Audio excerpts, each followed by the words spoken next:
Hi, my name is Uday Ved. I am a chartered accountant.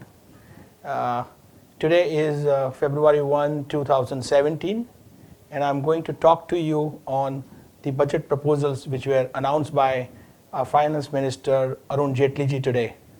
This is the fourth year of the budget of this government, and this is a path-breaking and a very bold budget which has been announced today. Uh, it covers various aspects of the economy, the people, and various constituents. The budget covers everybody practically, and is structured into 10 broad themes, very interesting themes. Covers from investment in infrastructure, going to be a major thrust, to rural areas, to upliftment of the poor people, focusing on the digital economy, which is one of the key aspects of this government, and one would have seen in view of the recent demonetization exercise which took place from 8th November 2016 going forward, that the economy is moving toward the digital economy, and there are some very good advantages, benefits of this same. So moving to the digital economy, to going to the capital markets and financial services, and then finally focusing on taxation proposals, both direct tax and indirect tax.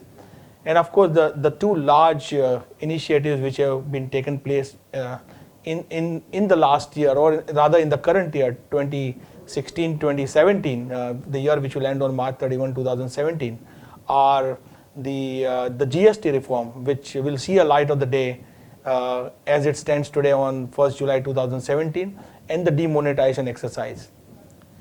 If one looks at the events globally, there have been a lot of uncertainties, upheavals, be it the event which has taken place on Brexit last year, or the recent elections in developed country like USA.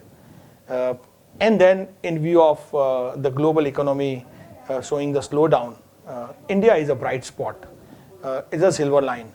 And in spite of the demonetization, the economic survey did mention, and it is acknowledged now, that the economy will still grow at 6.5% this year. And next year the budget is going to be from 6.75 to 7.5%.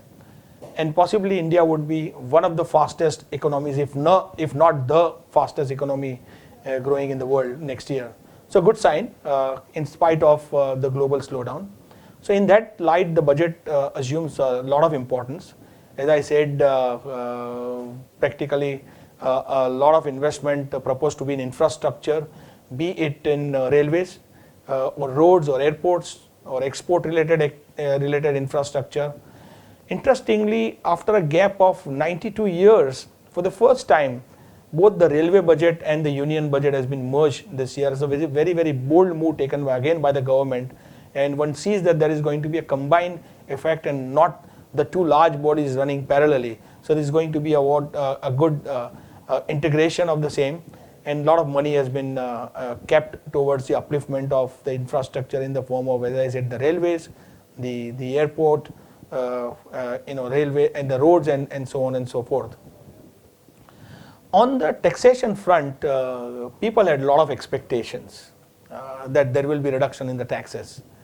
As far as small and medium enterprises are concerned, with a turnover up to 50 crores, the finance minister announced that the tax rate, the maximum tax rate, will be reduced from 30% to 25%. So that's a good sign, and it will cover a lot of medium-sized enterprises, which today, as per the records, show that about 6.76 lakh medium-term enterprises who have turnover of 50 crores and less will be covered by this relief.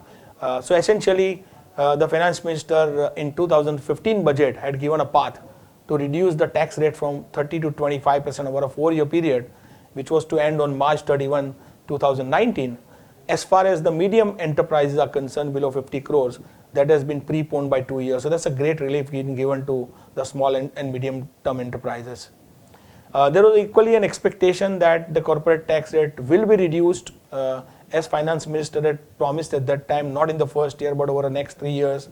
So to that extent, there is a disappointment that the tax rate, the peak rate has still remained at 30%. The expectation was that at least it will be reduced by 2 percentage point 28 in a manner that by March 31, 2019, effective April 1, 2019, the rate will be 25%. So in that sense, yes, the corporate sector would have felt a pinch in terms of the tax rate, the larger sector, but maybe it can bear a brunt in view of a little bit of a tax relief given more to the medium enterprises, and we will talk right now in some time also on the common man and the salaried class people. So there has been a balancing act which has been done there. On the individual front, again, there was an expectation that the tax rates will be reduced. So there has been no change in the basic tax rate of 30%, which is the peak rate. However, for a small salaried and the normal individual whose income is between 2.5 lakh to 5 lakh rupees, the tax rate, which is 10% right now, has been reduced to 5%. So 50% tax relief. So whereas the basic exemption limit will remain at 2.5 lakhs, there will be a benefit for the income between 2.5 to 5 lakhs, more paying say at 10%, 25,000 rupees as a tax.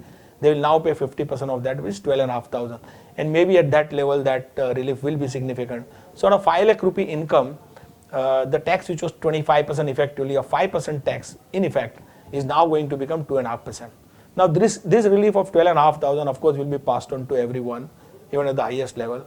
What finance minister has done is to balance this tax loss which has happened, which is close to about 15,500 crores in total. He's tried to balance it by increasing the rate at the higher level. So for an income between 50 lakh to 1 crore, now there would be a surcharge of 10% on the basic rate. So instead of 30%, the tax rate will become 33%, and with the surcharge and the cess, it will become say 33.99, effectively 34%. And for an income of more than 1 crore, the surcharge will be 15%. So there will be a 30% tax, 15% surcharge becomes 4.5, 34.5, and there will be another 3% cess, which will take it to another 1% more, so 35.5. So what he's tried to do is to give benefit to the smaller taxpayers, the common man, to keep him happy, and take this loss from the richer class of people. I think which on an overall makes sense because the people at the higher income level, the effective tax rate going by 3 to 5%, possibly they can bear it, and that benefit has been given to the smaller people. And so I think that is as far as the taxation is concerned. There was also an expectation that the ATC limit, which is in connection with the LIC premium and provident fund, that limit will be raised from 1.5 lakhs further maybe to 3 lakhs. Again, that has not happened. So he's not done any tinkering on the tax incentives and the tax rate, but he's given a benefit to the smaller class of people, smaller people for income up to 5 lakhs. The government has also focused a lot on the capital markets, and I think which has been a good sign, good boon. Capital markets have reacted favorably. There was again an expectation that the shares of the listed companies today enjoy tax benefit, complete tax exemption from long-term capital gains, provided the shares are held for more than a year. And there was a feeling that this period of long term may be extended from 1 year to 2 years or 3 years, and the finance minister remained silent on that, and that itself is a good news. So that today the shares with more than 1 year will still continue as a long term, and the gain from sale of these shares on the stock market will be still totally tax exempt. Compared to that, on the immovable property, on land, on building, the long term becomes, instead of a 1 year for shares, it becomes 3 years holding period, which period has been reduced from 3 years to 2 years. So now the long-term capital gain on sale of land or a building, the period will be 2 years instead of 3 years. Again, a welcome move. So the tax rate there is for the long term is 20% instead of a 30%. That will be a relief and could possibly encourage a buy and sell of properties there. The government also over last 1 year, if you look at the demonetization exercise, which was a major exercise, and whether demonetization is a success or a failure is only the time to prove. But yes, it does have short-term pain for the common people, which has been tried to address by giving some goodies in the form of lower taxation. But long-term demonetization is going to be a clear long-term benefit to the economy, because it will lead to a transparency in the economy, leading to a digital economy, which is again one of the key focus of the budget today, moving towards digital economy. And again there, if company with a turnover of to 2 crores does digital transaction, then the deemed profit, instead of a 8% for a normal transaction, will be treated as a 6%. So there is also a relief given to move towards the digital economy. Overall, I think it is a good budget. There will be investment in infrastructure, and if that moves, there will be more job opportunities, employment will grow, and kickstart of the economy. I think the key part is that the spending by the private and the public sector, the government should increase, and that will really uplift the economy. With this, again the steps on the black money, moving towards more transparency, transactions above more than 3 lakhs now. Any specific transaction about more than 3 lakh cannot be undertaken in cash. It has to be by way of an account pay check or through a banking system. Otherwise, the penalty on the person receiving would be equal amount. Again, that was one recommendation given by the special investigation team which was dealing with the black money. So a lot of efforts on the government side to move towards the transparency on the banking system, financial sectors, a lot of incentives to the rural areas, as I said, to poor on the skills development. Hopefully this would lead to more around activity in the country, and next year India should be on 2017-18 financial year, India should be the fastest growing economy, not touching 6.75, but hopefully touching the full 7.5%. Thank you very much.